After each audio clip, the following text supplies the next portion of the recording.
But let me ask you this question. I studied many religions, Hmm. and this is my belief as a former Muslim. Islam is a danger to Hmm. humanity Hmm. because of what we see, Hmm. and it's not separated from Islam. It has a doctrinal Hmm. root. It does. So, what your thoughts about that? Absolutely. I think that when you get deep down into what Islam is, it absolutely involves and includes politics and government. You can't separate the mosque and the state. Hmm. And so, if Muslims have the opportunity to, they will implement Sharia. And that will become a very dangerous situation for people who don't want to be Muslim. From what way? Like how? Well, even currently, you see in the world Christians and other forms of non-Muslims, Ahmadis, Baha'is, people of other religious traditions, they are persecuted. In an Islamic state, they wouldn't be allowed to preach their religion or discuss their religion or evangelize or propagate their religion. You have to be quiet. You can't express yourself. So there's strict rules and regulations in terms of Islam is the only way. This is the only religion that's allowed to be preached and propagated in this society. And if you're non-Muslim, you have to be quiet. The dhimmi, the one who is a non-Muslim, is literally a second class. If I wouldn't even put it second, it's like a fifth class citizen in an Islamic state. The liberties and the freedoms that we enjoy in this country. You can disagree with any foreign policies or domestic policies you want with the United States of America. You can even talk about, some of the mistakes that we've made as a country. But the liberties and the freedoms that we enjoy in the United States that allow us to express ourselves would not be there in an Islamic state. I don't care how liberal your theology is. Hands down, the Sharia does not allow it. You, that's how it would be, and that's a danger. And how about women? And you talked about minorities. Hmm. How about freedom of speech and women? I mean, that would absolutely be another major issue. I think with the Salafis, easily with the organization at Hizb ut-Tahrir that wants to implement Sharia and create a global caliphate, definitely women would be treated as inferior. You wouldn't be allowed to go out in the streets except with a guardian. In Afghanistan, you see examples of women having to wear in burqas and getting hit with sticks if they're inappropriate in any way. So you see two radical schools of thought within Islam, and they would have to battle it out between themselves over what version of Sharia would get implemented. But I think, regardless of what version is implemented, women would be a lot more limited in the roles that they could play in society. Do you think Americans should be aware of this danger, or should they just like accept Islam as one of the religions that exist here in this country? Now, I don't believe in multiculturalism. I think that there are better ways to handle policies. There's ways to be humane, and there's ways to be inhumane. And in Islamic society, that there's a lot of inhumane actions that go on, and people should be aware of how people are being persecuted and treated in the world. And we should work on making this world a better place. Should we stop Islam from spreading in the United States? I think that should be a goal that we should have. We Will should. not that be like, I mean, against freedom of religion? No, they can believe whatever they want. I think that we need to approach Islam intellectually. We need to tell them how Islam is dangerous and why Islam is wrong. Those are two important topics that we need to tackle with Muslims.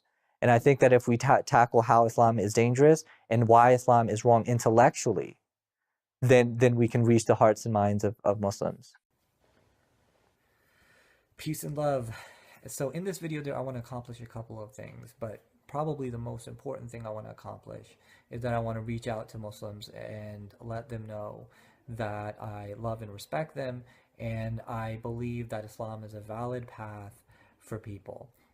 While Dharma is the path that is most suitable for me, it's the path that helps me become a better person and gets me closer to God. I realize that Hinduism isn't for everyone, and that there are other paths that help people become closer to God and these paths help them become better people.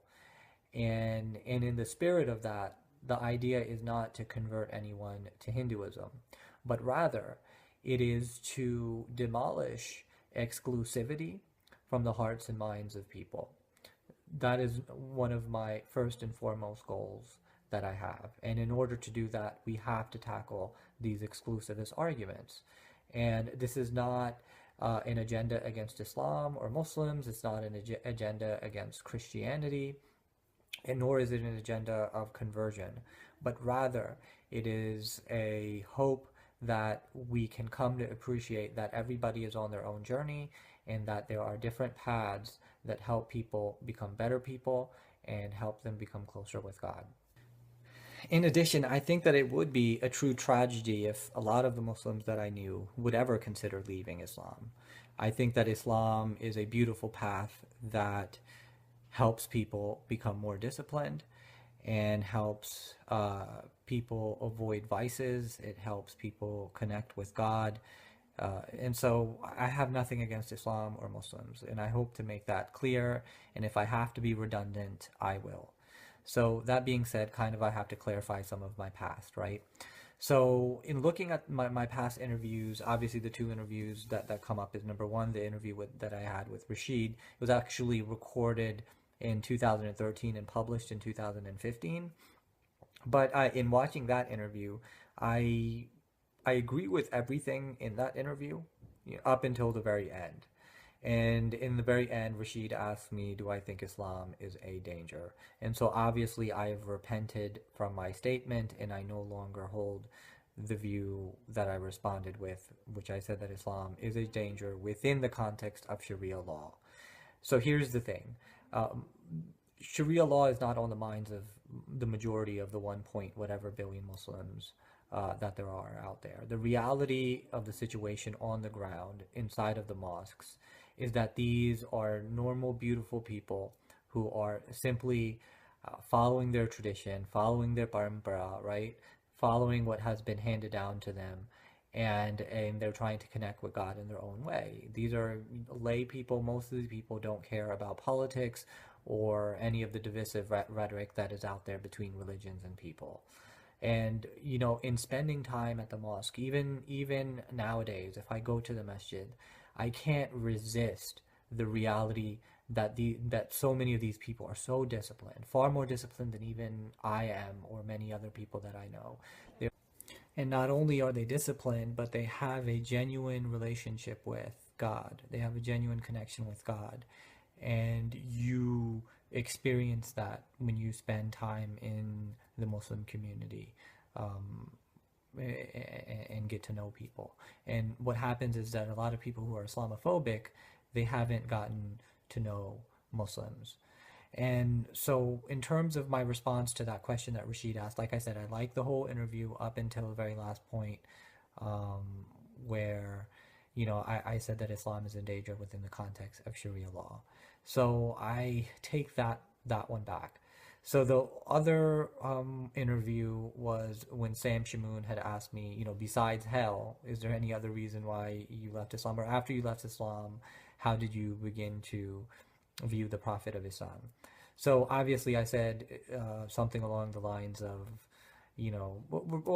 regardless of what I said, I think that I'm past that. I don't need to judge people or prophets or saints or sages. That's not in my place. So I repent from that as well.